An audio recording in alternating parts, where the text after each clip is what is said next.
કઈ બેંકમાં સૌથી વધુ ફિક્સ ડિપોઝિટ એટલે કે એફડીમાં વ્યાજદર આપવામાં આવે છે એ આજના વિડીયોમાં જણાવીશ. બેંકમાં મિત્રો આપણે ઇન્ડિયામાં નેશનલાઇઝ બેંક છે, પ્રાઇવેટ બેંક છે અને સ્મોલ ફાઇનાન્શિયલ બેંક છે. આમાંથી મિત્રો આપણે હાઈએસ્ટ રિટર્ન આપતી હોય એવી બેંકોમાં એફડીના વ્યાજદર વિશે જોશું. મિત્રો આ આપણે ફાઇનાન્શિયલ કેલ્ક્યુલેટરની એપ્લિકેશનમાં જોશું, જેમાં મિત્રો આપણે તમામ બેંકોના વ્યાજદર જોઈ શકીએ છીએ. એપ્લિકેશનની લિંક હું ડિસ્ક્રિપ્શનમાં આપી દઈશ, ત્યાંથી તમે ડાઉનલોડ કરીને તમે તમારી રીતના પણ જોઈ શકો છો. તો ફિક્સ ડિપોઝિટમાં મિત્રો આપણે 60 વર્ષથી ઉપરના એટલે કે સિનિયર સિટીઝન હોય તો તેને આપણે દરેક બેંકમાં 1% જેવું વધારે વ્યાજ મળતું હોય છે. જો તમારે એફડી મેકવાની થાય તો તમે તમારા પરિવારમાં જો કોઈ સિનિયર સિટીઝન છે તો તેના નામની મેકજો તો તમને વધારે બેનિફિટ રહેશે. તો હું તમને સિનિયર સિટીઝનમાં શું વ્યાજદર મળે છે અને જનરલ પબ્લિકને શું વ્યાજદર મળે છે એ જોવા માટે આપણે જો અહીંયા ઉપર સિલેક્ટ કરી લેવાનું છે. જો આપણે સિનિયર સિટીઝન સિલેક્ટ કરી લીધું છે, અહીંથી આપણે દરેક બેંકોનું તમે જોઈ શકો છો. EU small finance, axis bank છે, બંધન બેંક છે, બેંક ઓફ બરોડા છે, ઘણી બધી બેંકોનું અહીં તમે એફડીના વ્યાજદર ચેક કરી શકો છો. IDFC બેંક છે. મોસ્ટ ઓફ મિત્રો બધી જ બેંકોમાં બહુ લાંબો ડિફરન્સ નથી, 1% કે 1.5% જેવો ફેર રહે છે ફિક્સ ડિપોઝિટમાં. પણ આપણે સૌપ્રથમ હું તમને જણાવીશ બંધન બેંક વિશે.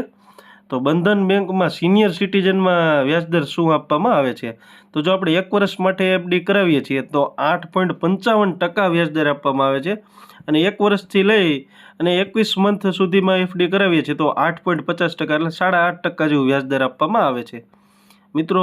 ત્યારબાદ જો બધા વ્યાજદર લખેલા છે, તમે પોઝ કરીને જોઈ શકો છો. હવે મિત્રો જનરલ પબ્લિક માટે કયા વ્યાજદર આપવામાં આવે છે બંધન બેંકમાં, કે સામાન્ય નાગરિકને મેકવા છે તો એને પણ 1 વર્ષ માટે એફડી કરાવે છે તો 0.5% વ્યાજદર છે, અને 1 વર્ષથી લઈ અને 21 મંથમાં 8% છે. 2 વર્ષ માટે જો કરાવીએ છીએ તો 7.25% છે. એવી રીતના વ્યાજદર આપવામાં આવે છે. તો આ તો બંધન બેંક. હવે આપણે બીજી બેંક સિલેક્ટ કરીને જોશું કે કઈ બેંકમાં હાઈએસ્ટ રિટર્ન આપવામાં આવે છે. તો મિત્રો હવે આપણે જોશું કે HDFCમાં કેટલું વ્યાજદર આપવામાં આવે છે ફિક્સ ડિપોઝિટમાં. તો એ જોતાં પહેલાં હજી સુધી મિત્રો ચેનલને સબસ્ક્રાઈબ નથી કરી તો સબસ્ક્રાઈબ કરવાનું ભૂલતા નહીં, અને વિડીયોને લાઇક તો કરી જ લેજો. તો મિત્રો HDFCમાં જો કોઈ સિનિયર સિટીઝનના નામે તમારે પૈસા એફડી કરાવી છે તો આપણને શું વ્યાજદર હાલમાં આપે છે. તો મિત્રો 1 વર્ષથી લઈ અને 15 મહિના સુધીનું 7.10% વ્યાજદર છે. જો આપણે 2 વર્ષ કે તેથી વધુ રોકાણ કરીએ તો 7.5% જેવું રિટર્ન છે. 2 વર્ષને 11 મંથમાં તે એફડી કરાવી છે તો 7.85% જેવું તમને રિટર્ન આપવામાં આવશે.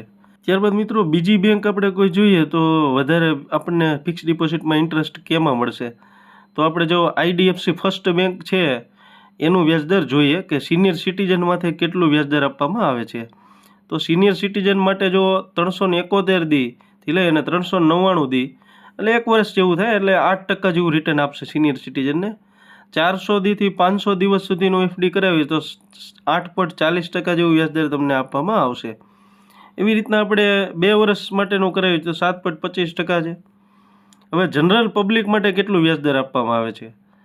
તો મિત્રો IDFC ફર્સ્ટ બેંકમાં જો એફડીમાં 400 દિવસથી લઈને 500 દિવસનું તમે રોકાણ કરો છો એફડીમાં તો 7.90% રિટર્ન છે, જે હાઈએસ્ટ રિટર્ન છે. મિત્રો નેશનલાઇઝ બેંક અને પ્રાઇવેટ બેંક કરતાં તમને સ્મોલ ફાઇનાન્શિયલ બેંક છે એ તમને વધારે રિટર્ન આપશે એફડીમાં.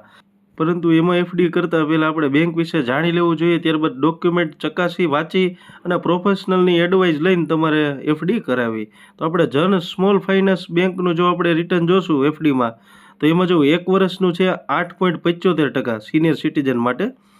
ત્યારબાદ જો આપણે 1 વર્ષથી લઈને 2 વર્ષ માટેની એફડી કરાવી તો એમાં પણ 8.75% જેવું એફડીમાં રિટર્ન આપે છે. 5 વર્ષની એફડી કરાવો તો 8.20% જેવું તમને રિટર્ન આપશે. સામાન્ય પબ્લિક માટે જો જનરલ પબ્લિક માટે 1 વર્ષ માટે એફડી કરાવશે તો 8.25% વ્યાજદર છે. ત્યારબાદ 1 વર્ષથી લઈને 2 વર્ષની કરાવે તો 8.25%. તો આવી રીતના તમને આમાં થોડુંક હાઈએસ્ટ રિટર્ન જોવા મળશે સ્મોલ ફાઇનાન્શિયલ બેંકમાં. ત્યારબાદ મિત્રો આપણે RBL બેંક છે એના વિશે જોશું. તો આમાં મિત્રો સિનિયર સિટીઝનમાં જો તમે પૈસા મેકો છો એફડીમાં RBL બેંકમાં તો 1 વર્ષમાં જો મિત્રો 8% રિટર્ન છે. ત્યારબાદ 499 દી સુધીનું તમે એફડી કરાવો છો તો 8.30% છે. 500 દિવસની એફડી કરાવો છો તો 8.50% રિટર્ન છે. હવે મિત્રો જો જનરલ પબ્લિક માટે કેટલા ઇન્ટરેસ્ટ રેટ છે તો જનરલ પબ્લિક માટે પણ સારા એવા તમને જોવા મળશે. 500 દિવસનું તમને 8% જેવું રિટર્ન જોવા મળશે. ત્યારબાદ જો 2 વર્ષ માટેની કરાવી છે તો 7.80% જેવું રિટર્ન જોવા મળશે. અહીં ઘણી બધી બેન્કો તમને જોવા મળશે. સ્ટેટ બેંક છે, ત્યારબાદ બેંક ઓફ બરોડા છે. તમારે જેમાં પણ પૈસા મેકવા છે એનું તમે સિલેક્ટ કરીને એનું ઇન્ટરેસ્ટ જોઈ શકો છો. આપણે યસ બેંકનું જોશું તો યસ બેંકમાં મિત્રો અત્યારે 1 વર્ષમાં 8.25% રિટર્ન છે. 1 વર્ષથી લઈ અને 18 મંથ સુધીની એફડી કરાવી છે તો 8.25%. 18 મંથ એટલે કે 1.5 વર્ષની એફડી કરાવો છો તો 8.50%.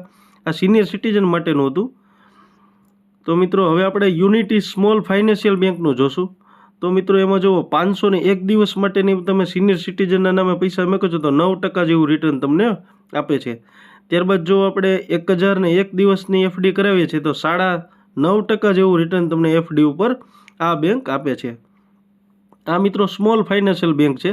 આમાં તમે તમામ બેંકોનું સર્ચ કરી અને જોઈ શકો છો. આપણે ઉજ્જીવન સ્મોલ ફાઇનાન્સ બેંકનું જોશું તો એમાં પણ જો આપણને 8.75% છે.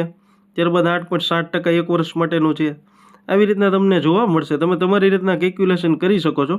તો મિત્રો કોઈ પણ જગ્યાએ તમારે એફડી કરવાની થાય તો તે બેંક વિશે તમામ વસ્તુ જાણી લેવી જોઈએ. તમામ ડોક્યુમેન્ટ ચકાસી લેવા જોઈએ, વાંચી લેવા જોઈએ. ત્યારબાદ પ્રોફેશનલ્સની કોઈની એડવાઇસ લઈ ત્યારબાદ જ તમારે એફડી કરવી જોઈએ. તો મિત્રો આ વિડીયો તમને કેવો લાગ્યો કોમેન્ટમાં જણાવો. હજી સુધી ચેનલને સબસ્ક્રાઈબ નથી કરી તો સબસ્ક્રાઈબ કરી લો. Thank you for watching.